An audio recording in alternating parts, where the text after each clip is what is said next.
রাজনীতি কেন করতে হবে, রাজনীতির মধ্যে কেন আসতে হবে? আমি আপনাদেরকে বলি, গত কয়েকদিন আগে ক্রিসমাস নামে একটা দিবস গিয়েছে, কথা কোন ঠিক কিনা? ক্রিসমাস যারা পালন করে কোরআনের ভাষায় তাদেরকে বলে নাসারা। তাদের কি বলে? তাদের সহযোগী হলো ইহুদি। ইহুদি কারা? ইহুদি হলো ইয়াকুব আলাইহিস সালামের বংশধরের মধ্যে ইয়াকুব আলাইহিস সালামের একটা উপাধি ছিল বনি ইসরাইল। ওই বনি ইসরাইলের লোকগুলো মুসা নবীর উত্তরসূরি ছিল, মুসা নবীর উম্মত ছিল, তারা হলো ইহুদি। তাদেরকে আল্লাহ তাআলা অভিশপ্ত করেছেন।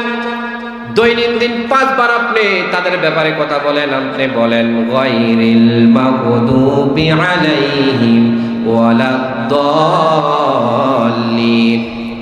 আল্লাহ রাব্বুল আলামিন আমাদেরকে আপনি পরিচালিত করেন ওই পথে, যেই পথে আপনি দয়া করেছেন, অনুগ্রহ করেছেন, ওই পথে আমাদেরকে পরিচালিত করেন না যেই পথে আপনি গজব নাজিল করেছেন, যাদেরকে আপনি অভিশপ্ত করেছেন। ভালোর পথ হলো ইহদিনাস সিরাতাল মুস্তাকিম, যেই পথটা আমরা চলতেছি। মন্দের পথ কোনটা এটা আমাদের অনেকের জানা নাই।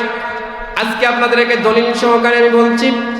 বনি ইসরাইল গোত্রে আল্লাহ রাব্বুল আলামিন মুসা নবীকে পাঠাইলেন ফেরাউনের সময়, ফেরাউনের জামানায়, কথা কোন ঠিক কিনা?